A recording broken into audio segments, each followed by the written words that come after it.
So if you're on my channel, it's probably because you're having trouble with the chord progression. For today, let's just say it's this one.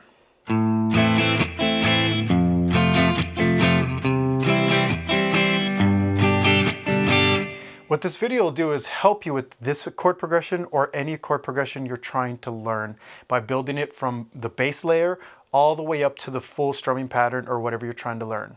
So for this video, guys, as I mentioned, let's just say it's this chord progression. We're going to be playing A minor into F major, C major, and G major. I purposely put a lot of different techniques in there so we can build this back up into layers. So the first thing you want to do is whatever the song may be, no matter if it's metal or what, learn your chords. So in this one, we're going to learn our chords and then we're going to put them in the frame of where they go in the song. So when I play A minor, I'm just going to play A minor as a chord, F major as a chord, C major as a chord, and G major as a chord. By doing that first, you can actually just play the song already. This is especially useful for beginners who are just trying to get the bearings down of how to do things. So the way that'll look is if I'm playing the original like this, 1, 2, 3, 4, 1, 2, 3, 4, 1, 2, 3, 4, 1, 2, 3, 4. Whatever that may be, 1, 2, 3, 4 is the rhythm. It was just hard for me to count it and sing it or play it. But we're going to keep that a little bit steadier when we do it with the strumming pattern like this. 1, 2, 3, 4, 1, 2, 3, 4, 1, 2, 3, 4, 1, 2, 3, 4. Now notice I am syncing where my transitions go from chord to chord. That's what's most important. So if you can find an even rhythm on the song and you can hear where the chord changes are happening, that's going to be your bass layer. Have your chords down, understand how they fit into the song, and start practicing the changes with the song so you can stay on rhythm. The next step is you're going to be wanting to work into your transitions. Now the transitions is probably going to be where you spend most of your time because let's say in this example, I have a bass note before I play the chord. Meaning this, I have an A minor, but I start with an A pluck. Then I go to F, bass note. Then I have my strum, so on and so forth. So if I put that in the original, you can start to see where now I'm having to transition into a bass note. Now that's a little tricky because you have to hit the bass note before you hit the chord. The way you work that transition is, once again, let's do the chord alone, and then let's just add the bass note on top. So we got A minor, we got A into A strum. Hit the note of F into the strum. Now right there, guys, that's where the tricky part happens. You don't have to get all your fingers down to play the chord first. You just have to get the bass note. So if I look at my A minor chord, I got the A note into the A strum, F note into F strum, C note into C strum, and G note into G strum. When I put that back into the original, you'll see it now.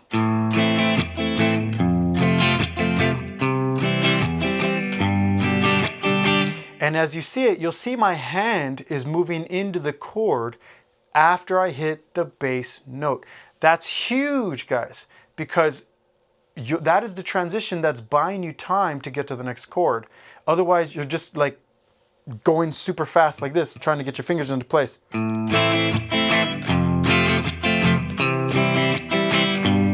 You're gonna have to rush it more to get all your fingers in place. Instead, work your bass note like this once again. So let's do this nice and slow, and don't forget, you can always go slow to get this idea. Move to the bass note, chord. Move the bass note, move to the bass note, chord. And take your time, guys. You may spend a week, 2 weeks, 3 weeks there, but once you get that function down, it transfers to everything. It's just, you just got to practice in context. So if I were to practice it in context, 1, 2, 3, 4, 1, 2, 3, 4, 1, 2, 3, 4, 1, 2, 3, 4. And you'll realize that the bass note happens on the 1 with the changing of the chord. So don't feel bad if you stay there for a while. But the next step is going to be adding the strumming pattern. Sorry, I was looking at my notes. Adding the strumming pattern. Now, once again, we're not learning this as a song today here. I'm just showing you the idea of how to start doing this with your song. So the strumming pattern for the rest of the chord goes down, up, mute, up, down.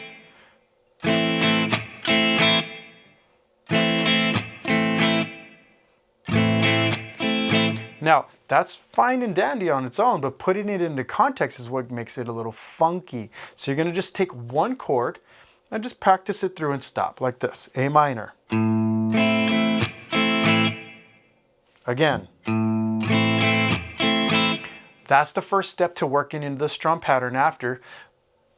But you want to try to keep it on an even rhythm instead of pausing after the chord, because then you get used to that idea that there's a pause and then you go to the next chord and there's a pause, which in reality there's not. So you want to start to, as quickly as possible when you feel ready, start adding just a consistent rhythm over the A minor.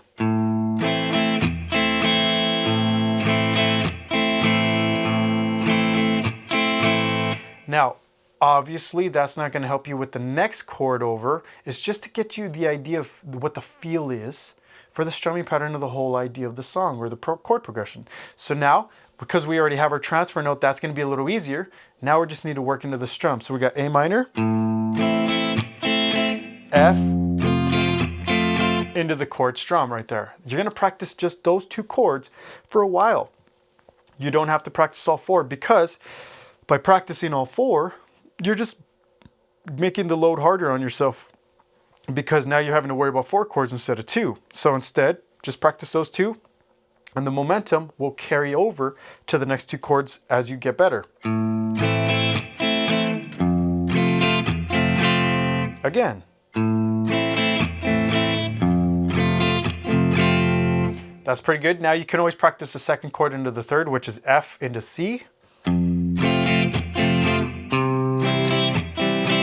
And if that's too fast, let's play a little slower.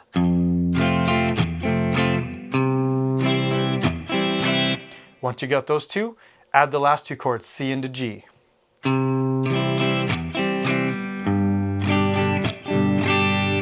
And then once you feel good about that, put it all together. It may take some time, but put it all together nice and slow. I'm going to go pretty slow on this one just so you can get the idea of how slow I want you to practice it. And the reason for that is because you only want to go as fast as you can think. That's the idea. Don't let your hands do the thinking for you by constant repetition. Use your head and direct where you want your hands to go. So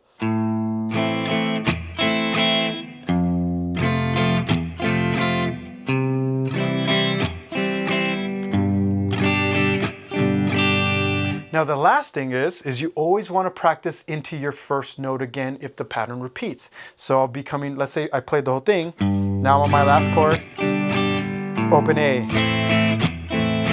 is where you'll attach that to, and then you'll get that cycle going over and over and over. Now guys, where people make the biggest mistake is they rush these things I've already shown you and they start pushing speed because I got it. I see this every day as a music teacher. I teach piano too. I see it every day as a music teacher that people are rushing for the speed. They're like, oh yeah, I got the rhythm.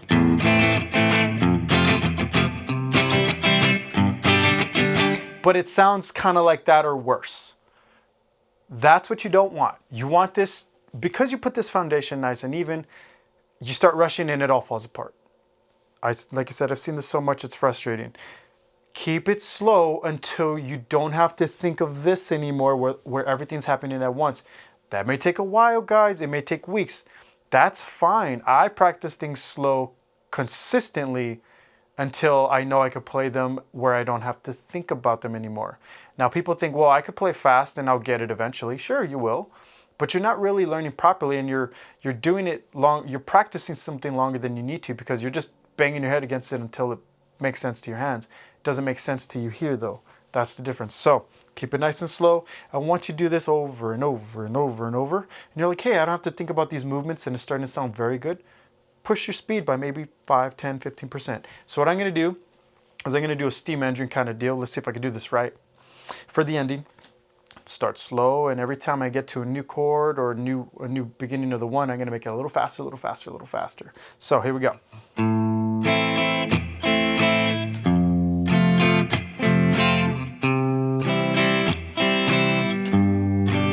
faster.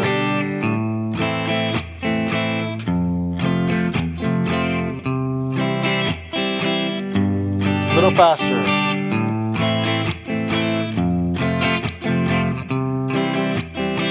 A little faster.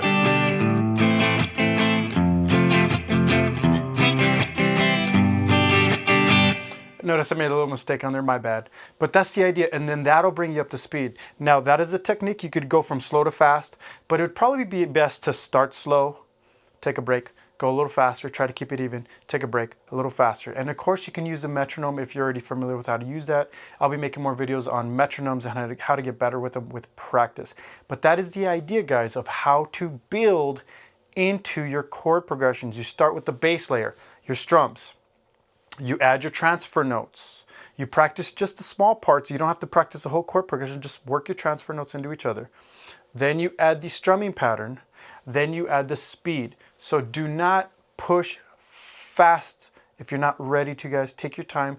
It's a learning process. I hope this helped you guys. If you need help with guitar lessons, piano lessons, music theory, music composition, or if you need music made, I'll leave that in the description box below, along with some other videos that may help you on a playlist that I'll put for the cards. Thank you guys for watching this guitar lesson video, and I'll see you on the next one.